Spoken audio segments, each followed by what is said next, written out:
जब साथ जाने की बात आई, भाव आता है कि सब लोग तो भेंट कर रहे थे, उर्मिला बैठी है जिस पर्णकुटी में जानकी जी रहती उसमें, बाहर निकल करके नहीं आएंगे, बाहर नहीं जाएंगे। इच्छा है लक्ष्मण जी की मिलने की, लेकिन लक्ष्मण जी जा नहीं सकते। क्यों? भैया की सेवा करनी है, कोई त्रुटि ना आ जाए, कहीं ऐसा ना हो उर्मिला के नेत्रों में आंसू आ जाए और आंसुओं के सामने ये लक्ष्मण विवश हो जाए और सेवा में कोई बाधा उत्पन्न हो जाए, बाधा आ जाए। जानकी जी जब अपनी छोटी बहन को देखती तो हृदय की बात जान जाती हैं, और जब मन की बात जान गई तो धीरे से उन्होंने लक्ष्मण जी को बुलाया और कहा कि लक्ष्मण भैया इधर आइए जरा,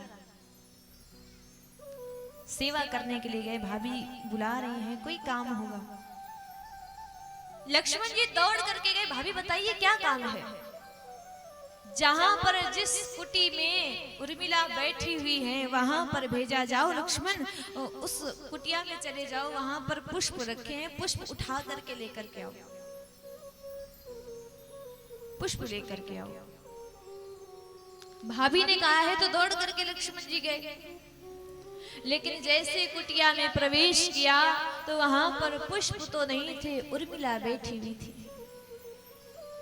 और जैसे ही उर्मिला को देखा तो हृदय कांप गया लक्ष्मण जी का। अब उर्मिला जाने के लिए ना कह दे साथ में कि बस बहुत हो गई सेवा, अब हमारे साथ चलो, हम तुम्हारी जिम्मेदारी है तो तुम्हारा कर्तव्य है हमें प्रसन्न रखना, हमारे सुख दुख में साथ रहना। हम तुम्हारे विश्वास पर, तुम्हारे भरोसे आई, तुम्हारे साथ आई थी, तुम्हारे परिवार के लिए नहीं आई। लक्ष्मण जी चुपचाप खड़े हैं तो आज उर्मिला रोने की जगह पर हंसती हैं और कहती हैं कि घबराने की बात नहीं है, आवश्यकता नहीं है। मेरे वन के हिरन आज वनचारी, मैं बांध न लूंगी तुम्हें तजो भय भारी।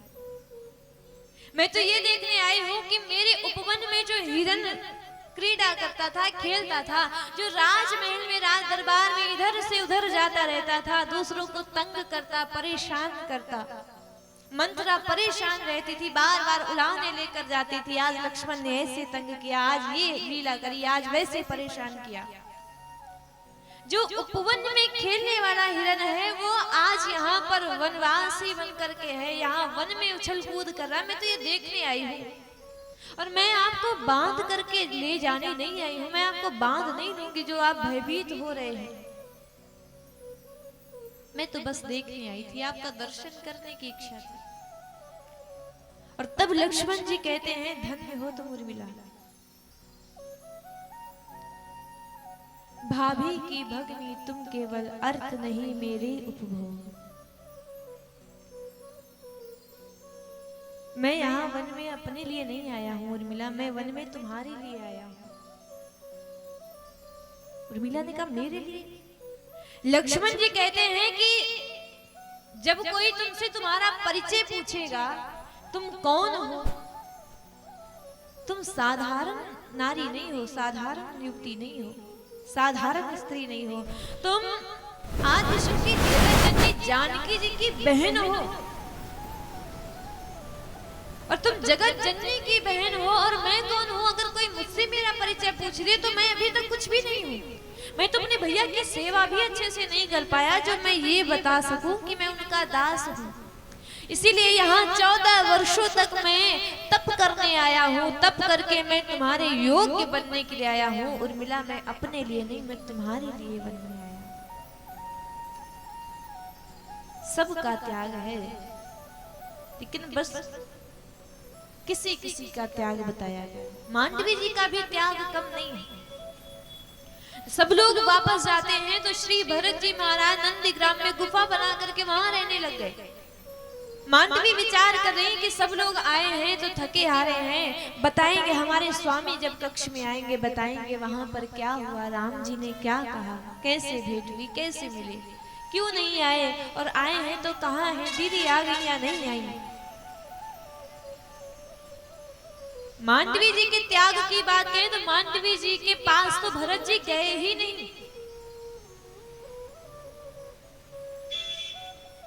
उस रात जब सब लोग वापस आए, पादुकाएं विराजमान कर दी गई, तो संत कहते हैं कि कौशल्या मैया को नींद नहीं आई। जब बाहर आई तो उन्हें कोई छाया दिखाई दी, और जब छाया दिखाई दी तो जा करके उन्होंने देखा छत पर कोई टहल रहा है, इधर से उधर टहल रहा है। पास गई तो पता चला मांडवी है।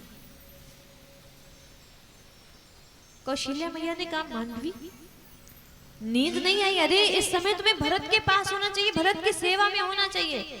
बेचारा भरत बहुत दुखी है, उसके पास होना चाहिए था तुम्हें, तुम्हारी आवश्यकता है उसे।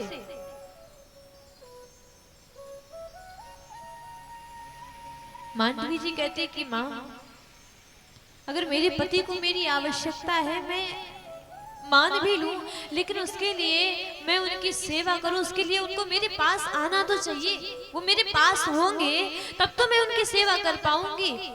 मुझे तो पता ही नहीं कि मेरे स्वामी हैं कहां पर। आधी रात हो गई, वो आए ही नहीं। कौशल्या मैया ने कहा भरत तुम्हारे पास नहीं आया? भरत है नहीं?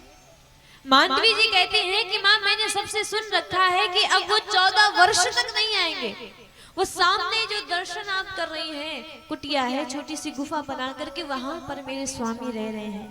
वलकल पहन करके तपस्या करेंगे। अब वो तपस्वी का वेश धारण करके रहेंगे जब तक राम जी आ नहीं जाते। कौशल्या मैया ने कहा तो जब तक राम नहीं आ जाते तब तक अगर भरत ऐसे रह रहा है तो तुम तो जाओ, जाकर विश्राम कर लो।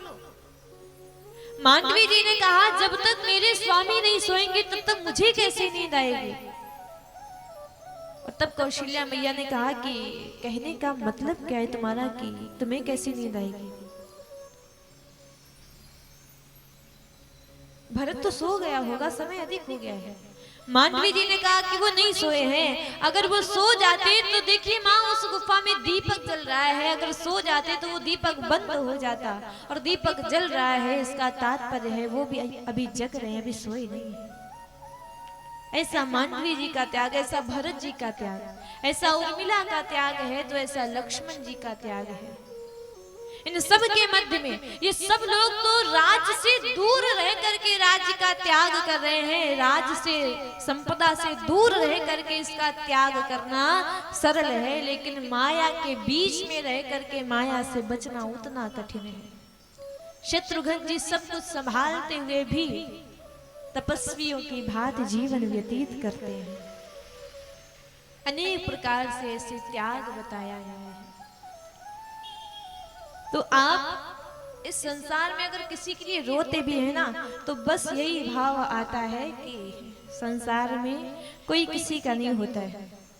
किसको आप सुनाओगे बात? बड़ा सुंदर भाव आता है।